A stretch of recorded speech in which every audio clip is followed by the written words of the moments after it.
তো বন্ধুরা, আপনাদের সবাইকে জানাচ্ছি আইএনডি রিপোর্টার ইউটিউব চ্যানেলে স্বাগত। এই মুহূর্তের সবথেকে বড় এবং গুরুত্বপূর্ণ যে আপডেট, আজ 9ই অক্টোবর, আজ বুধবার, আজকেও কিন্তু বজ্রবিদ্যুৎ সহ কিন্তু বৃষ্টির সম্ভাবনা রয়েছে দুই বাংলার অধিকাংশ জেলায়। এখন কিন্তু দেখতে পাচ্ছি দুই বাংলার একাধিক অংশে রৌদ্র ঝলমলে আকাশ কিন্তু দেখতে পাওয়া যাচ্ছে। তবে যত টাইম এগোবে আবারও কিন্তু বজ্রবিদ্যুৎ সহ কিন্তু বৃষ্টির সতর্কতা রয়েছে দুই বাংলার অধিকাংশ জেলায়। তো দেখতে পাচ্ছি দুপুরের পর বা বিকেল থেকেই কিন্তু বৃষ্টির সম্ভাবনা রয়েছে দুই বাংলার অধিকাংশ জেলায়। দক্ষিণবঙ্গের রয়েছে বজ্রবিদ্যুৎ সহ কিন্তু ভারী বৃষ্টির সতর্কতা। আজ কিন্তু বৃষ্টির সম্ভাবনা রয়েছে গোটা দক্ষিণবঙ্গের একাধিক অংশে।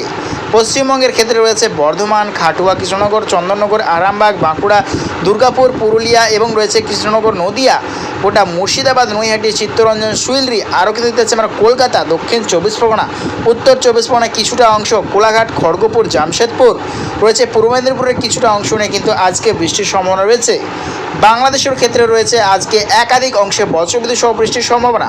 তার মধ্যে রয়েছে রাজশাহী, কালাই, ময়মনসিংহ, নেত্রকোনা, সিলেট, মৌলভীবাজার, কাপাসিয়া, আরও কিন্তু দেখতে পাচ্ছি আমরা কুমিল্লা, গোটা ত্রিপুরা, ব্রাহ্মণবাড়িয়া, ঢাকা, বরিশাল, খুলনা, লোহাগাড়া, যশোর, পাবনা, ফেনী, ভোলা, আরও কিন্তু দেখতে পাচ্ছি আমরা চট্টগ্রাম, খাগড়াছড়ি, কালাপাড়া, লালমোহন, এই সর্বত্র নিয়ে কিন্তু আজকেও বৃষ্টির সম্ভাবনা রয়েছে।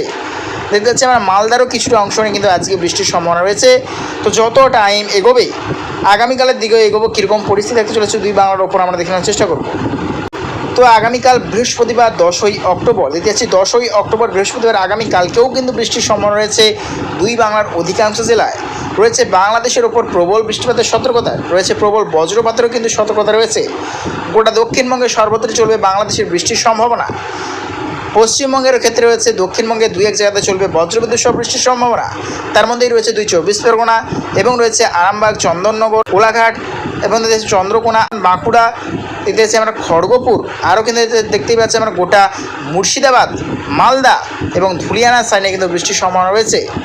রয়েছে বাংলাদেশের কালাই, রাজশাহী এবং মাহিরপুর সাইডেও কিন্তু বৃষ্টির সম্ভাবনা রয়েছে আগামীকাল। তো যত টাইম এগোবে আগামী পরশু দেখে নেওয়ার চেষ্টা করবো কীরকম পরিস্থিতি থাকতে চলেছে। তো দেখতে পাচ্ছি আগামীকাল কিন্তু যতই টাইম এগোচ্ছে ঠিক দুপুরের পর বা বিকেল থেকে কিন্তু আরও বৃষ্টি বাড়বে। রয়েছে দেখতে পাচ্ছি আমরা বনগাঁ, দেখতে পাচ্ছি আমরা কৃষ্ণনগর, নদিয়া এবং রাজশাহী, মাইরপুর, খাটুয়া সাইডে কিন্তু প্রবল বৃষ্টির সতর্কতা রয়েছে। দুর্গাপুর, বাঁকুড়া এবং পুরুলিয়া বিভাগ নিয়েও চলবে প্রবল বৃষ্টি। তো এই সর্বত্র এলাকাতে কিন্তু প্রবল বজ্রপাতেরও কিন্তু আশঙ্কা রয়েছে। কলকাতারও কিন্তু একাধিক অংশে কিন্তু আগামীকাল বৃষ্টির সম্ভাবনা রয়েছে।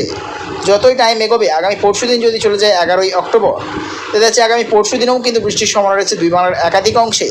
তো এবছর কিন্তু দুর্গাপুজোতে কিন্তু চলবে সর্বত্র বৃষ্টিপাত।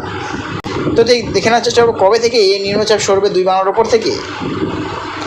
তো দেখতে পাচ্ছি 12ই অক্টোবরের পর থেকে কিন্তু রৌদ্র ঝলমলে আকাশ কিন্তু দেখতে পাওয়া যাবে দুই বাংলার ওপর, অর্থাৎ 12ই অক্টোবর বিকেলের পর থেকে কিন্তু সরে যাবে নিম্নচাপ দুই বাংলার ওপর থেকে। দেখেছি আবারও কিন্তু ব্যবসা গুমট ভরা দিন কিন্তু আসতে চলেছে, অর্থাৎ 13ই অক্টোবর থেকে কিন্তু দুই বাংলার সর্বত্রে রৌদ্র ঝলমলে আকাশ কিন্তু দেখতে পাওয়া যাবে। তো ঠিক দেখে নেওয়ার চেষ্টা করবো বঙ্গোপসাগরের ওপরে কীরকম থাকতে চলছে আবহাওয়া।